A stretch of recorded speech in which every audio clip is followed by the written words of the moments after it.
हम 2026 दे रहे हो ना, तो ये वीडियो सिर्फ तुम्हारे लिए।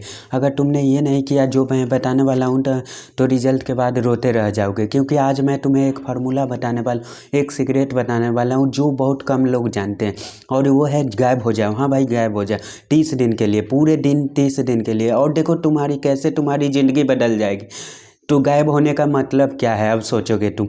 तो गायब होने का मतलब सिर्फ और सिर्फ तुम पढ़ाई को पर मकसद करो, और बाकी सब बंद, व्हाट्सअप बंद, इंस्टाग्राम बंद, फेसबुक बंद, यूट्यूब बंद, शॉर्ट वीडियो देखना बंद, सिर्फ किताबें, सिर्फ नोट्स, सिर्फ पढ़ाई। 30 दिन दोस्त से मिलना भी बंद। और देखो कैसे चमत्कार होता है। 30 दिन बहुत होते हैं। अब तुम बोलोगे कि 30 दिन बहुत होते हैं, तो अरे भाई 30 दिन में कितने साल बर्बाद किए, रील्स देखने में, गेम देखने में, बेकार की बात करने में, दोस्त से बात करने में। 30 दिन सिर्फ अपने दोस्त, अपनी ज़िंदगी को दे दो। कैसे वो 30 दिन 30 साल को बदल देते हैं। वो तुम्हारी कॉलेज में, जॉब में, हर जगह पूछा जाएगा। तो अभी मेहनत करो, अभी तकलीफ़ झेलो, बाद में मज़े करो। अब मैं तुम्हें बताता हूँ ये 30 दिन कैसे जीने हैं। पहली बात, मोबाइल ये तुम्हारा सबसे बड़ा दुश्मन है।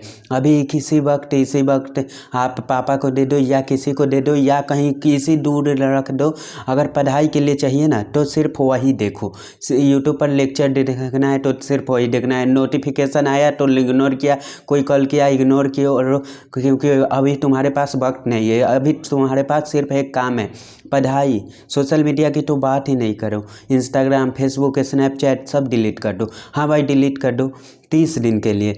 तुम्हें लगेगा कि दोस्त क्या समझेंगे, लोग क्या कहेंगे। अरे भाई, तुम्हारे 30 दिन इंतज़ार नहीं कर सकते। अगर नहीं कर सकते हैं तो ये तुम्हारे दोस्त ही नहीं है। असली दोस्त समझेंगे, सपोर्ट करेंगे, और 30 दिन बाद तुम अच्छे मार्क्स लाओगे ना, तो वही तुम्हारे टिप्स पूछेंगे।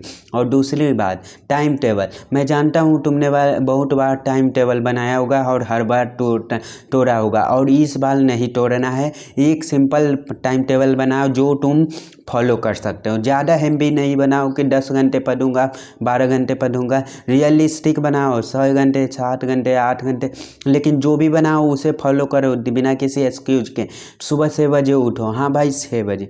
मैं जानता हूँ तुम रात को देर तक मोबाइल चलाते हो, लेकिन अब नहीं चलाना है। 10 बजे सो जाओ, 6 बजे उठो, थोड़ा फ्रेश हो जाओ, और एक्सरसाइज करो, नहाओ, और 7 बजे से पढ़ाई करो। पहले सबसे 2 घंटे सबसे मुश्किल सब्जेक्ट पढ़ो, क्योंकि सुबह तुम्हारा दिमाग फ्रेश होता है। उस वक्त मुश्किल चीज़ें हमें आसानी से समझ आती हैं।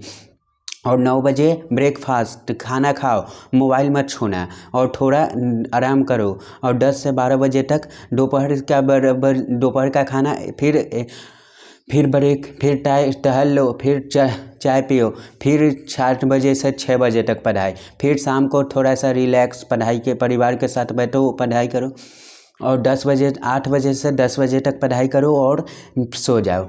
अब तीसरी बात, सब्जेक्ट्स। तुम्हें पता है कि कौन सा सब्जेक्ट कमज़ोर है, कौन सा स्ट्रॉन्ग है। तो इस कमज़ोर सब्जेक्ट को ज़्यादा सा टाइम दो, और कमज़ोर और स्ट्रिक्ट को मतलब ज़्यादा समय दो। तो कोई भी सब्जेक्ट ताकि छूटे ना। और पिछले साल के पेपर सॉल्व करो, बहुत सारे, जितने हो सकते हैं उतने, क्योंकि पिछले साल वाले से पैटर्न आएगा समझ। टाइम मैनेजमेंट भी समझोगे, सीखोगे। नोट्स, चौथी बात, नोट्स। अगर तुम्हारे पास नोट्स नहीं है तो तुम नोट्स बना लो पॉइंट में। बाकी एग्जाम से 1 हफ्ते पहले तुम नोट्स पढ़ो, सिर्फ नोट्स पढ़ो, पूरी किताब नहीं, क्योंकि उस वक्त टाइम नहीं होगा, और तुम्हें नोट्स बनाने के से चीज़ें याद भी रहती है। क्योंकि लिखो कॉपी पे, हाथ में से लिखे अपने शब्दों में, अपनी भाषा में। 5वीं बात, हेल्थ बहुत ज़रूरी है। सिर्फ देते रहेंगे, खाना पीना छोड़ देंगे, सोना छोड़ देंगे, अगर तुम्हारी हेल्थ ख़राब हो गई ना, तो तुम कुछ नहीं कर पाओगे। इसलिए जंक फूड कम करो, पानी पियो, और खाना खाओ, अच्छे से खाओ, भरपेट खाओ, और 7 घंटे की नींद जरूर लो। क्योंकि जब तुम सोते हो ना, तब तुम्हारे मतलब दिमाग प्रोसेस करता है। 6ठी बात, रिवीजन। पढ़ना तो सब पढ़ लेते हैं, लेकिन रिवीजन नहीं कर पाते हैं, और फिर एग्ज़ाम में भूल जाते हैं। अगली सुबह उठ के कल रिवाइज करो, फिर 1 हफ्ते बाद 1 हफ्ते पहले का ही रिवाइज करो। और एग्ज़ाम से पहले 3 बार रिवीजन करोगे ना तो कुछ नहीं भूल पाओगे। 7वीं बात, दोस्त। देखो तुम्हारे दोस्त बुलाएंगे चाय पीने, मुन्ने भी देखने, घूमने, लेकिन तुम्हें ना बोलना है। मैं जानता हूँ बहुत मुश्किल है, लेकिन करना पड़ेगा 30 दिन, बस 30 दिन। इसके बाद जितना मर्जी है घूमो, और लेकिन अभी नहीं। और हाँ, तुम्हें दोस्त डिस्टर्ब कर रहा है, मैं फ़ोन करके मैसेज करके, लेकिन कि तुम्हें क्लियर बोल दो कि भाई मुझे पढ़ना है। असली दोस्त तुम्हें एक का करके समझेगा, जो नहीं समझा वो दोस्त ही नहीं था। 8वीं बात, मोटिवेशन। कभी कभी तुम्हारा मन नहीं करेगा पढ़ने का, लगेगा कि बहु अब नहीं हो रहा है, उस वक्त सोचना कि क्यों कर रहे हो ये सब, अपने सपनों के लिए, अपने माता पिता के लिए, अपने फ्यूचर के लिए। और रिजल्ट आने के बाद कैसा फ्यूचर फेल होगा, जब अच्छे मार्क्स आएंगे, जब लोग तारीफ करेंगे, जब माता पिता खुश रहेंगे, उस खुशी के लिए तो अभी 30 दिन तकलीफ झेल सकते हो ना। तो उठो और पढ़ो। 9वीं बात, टीचर से पूछो, कोई चीज़ समझ में नहीं आ रहा है तो टीचर से पूछो, स्कूल में, ट्यूशन में, कहीं भी, लेकिन पूछो, शर्माओ मत, क्योंकि शर्माने से तुम्हारा नुकसान होगा। और अगर टीचर उपलब्ध नहीं है तो यूट्यूब पर देखो, गूगल पर देखो, हर टॉपिक पर लेक्चर मिल जाएंगे फ्री में अच्छे टीचर के, तो कोई एक्सक्यूज नहीं पर समझेगा। ठीक है। 10वीं बात, पॉजिटिव रहो, निगेटिव मत सोचो कि क्या होगा फेल नहीं हो गए, अगर क्या होगा कि अगर कम मार्क्स आए, सोचो कि फाक सूंगा, मैं कर सकता हूँ, मैं करूँगा, और खुद पे भरोसा रखो, तुमने में ताकत है, तुम कर सकते हो, बस तुम्हें मेहनत करनी है, फोकस रखना है और कंसिस्टेंस रहना है। 11वीं बात, परिवार। तुम्हारे माता पिता तुम्हारे लिए बहुत कुछ कर रहे हैं, पैसे खुद खर्च कर रहे हैं तुम्हारी हर ज़रूरत क्योंकि तो फिर क्यों कि यही लिए क्यों कि अच्छे से पढ़ पाए और अच्छा मार्क्स ला कर दिखाओ और उनका सपना पूरा करो, क्योंकि उनकी खुशी में ही तुम्हारी खुशी है। 12वीं बात, कंपटीशन नहीं, तुम किसी से तब कंपटीशन मत करो, ना दोस्त से, ना क्लासमेट से, बस खुद से करो कि कल से तुम बेटर बनो, बस इतना काफ़ी है। क्योंकि हर किसी का लेवल अलग है, हर किसी का क्षमता अलग है, तो अपनी रेस दौड़ो और देखो कैसे तुम बेहतर बनते जाओगे।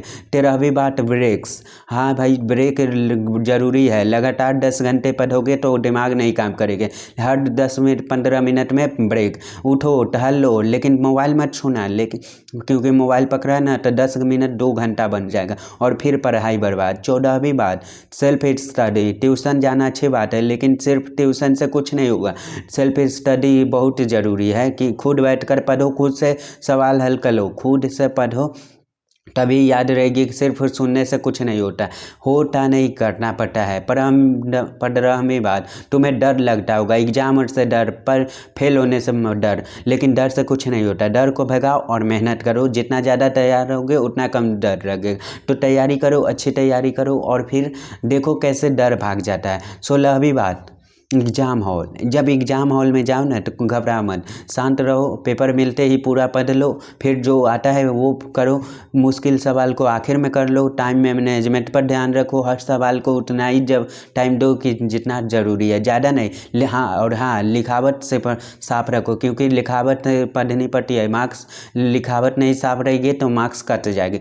17वीं बात, रिजल्ट आने के बाद अच्छे आए या कम, तो अच्छे आए तो खुश हो जाओ और सेलिब्रेट करो, लेकिन घमंड मत करना, और कम आए तो हार मत मानो, ये अखीब नहीं है, अभी बहुत कुछ बाकी है, आगे बढ़ो, मेहनत करो और अगली बार बेहतर करो। और आखिरी बात, सबसे ज़रूरी बात, 30 दिन, बस 30 दिन अपनी ज़िंदगी को दे दो, सब कुछ छोड़ दो, सब कुछ भूल जाए, बस पढ़ाई, सिर्फ पढ़ाई, और देखो कैसे तुम्हारी ज़िंदगी बदल जाती है, क्योंकि ये 30 दिन अगले 30 साल से तय करे।